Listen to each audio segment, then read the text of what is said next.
La principauté de Monaco s'apprête à accueillir son 79e Grand Prix de Formule 1. C'est ici l'événement le plus important de l'année. Selon le dernier rapport de l'IMCE datant de 2017, il avait attiré plus de 228 000 spectateurs et généré 90 millions d'euros pour Monaco. Nous sommes allés à la rencontre des principaux concernés, les résidents et travailleurs de la principauté. Qu'en pensent-ils? Comment vivent-ils ce week-end si particulier? Suivez-moi, c'est parti.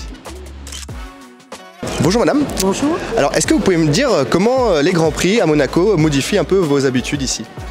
C'est un peu compliqué pour circuler, notamment en voiture, mais bon, on s'habitue. En plus, tous les ans maintenant, il y en a 3. Pour ceux qui ont des voitures et qui roulent en voiture, c'est terrible.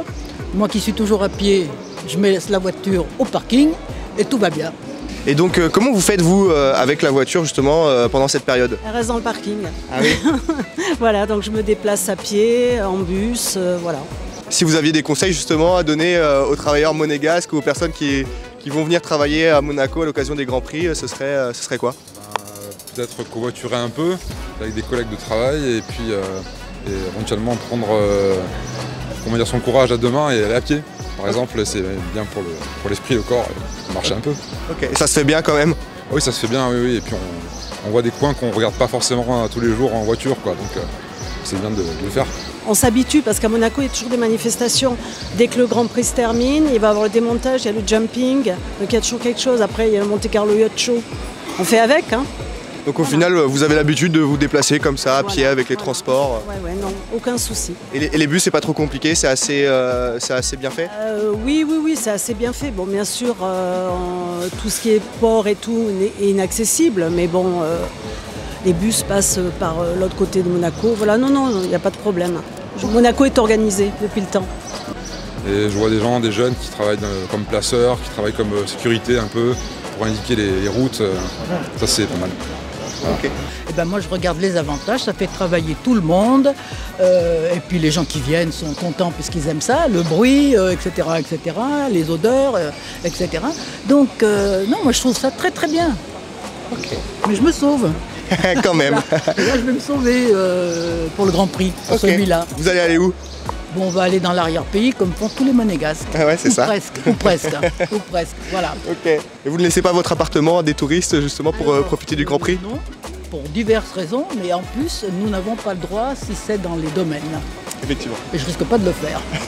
Sauf s'ils font le ménage. Mais je ne vous crois pas.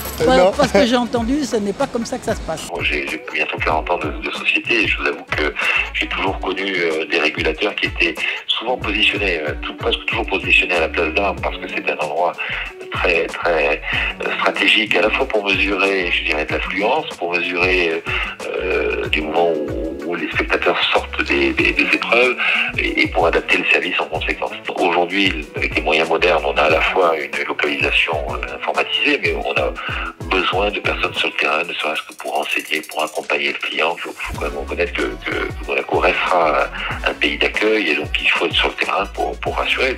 Avec tous ces changements d'itinéraire, il faut que les gens puissent s'y retrouver et être sereins lorsqu'ils viennent voir les épreuves. Alors si vous prévoyez de prendre le bus pendant ce week-end de Grand Prix, sachez que la ligne 6 entre Fontvieille et le Larvoto ne sera pas en service. Pour ce qui est des autres lignes, la ligne 1, 2, 3, 4, 5 et 7, il y aura seulement quelques changements d'itinéraire à retrouver sur le site officiel de la CAM. Ce qui est sûr, c'est que ce week-end de Grand Prix sera plus animé que l'année dernière où les mesures sanitaires avaient empêché bon nombre de visiteurs de venir. Moi je vous dis à très bientôt sur Monaco Tribune. Ciao tout le monde.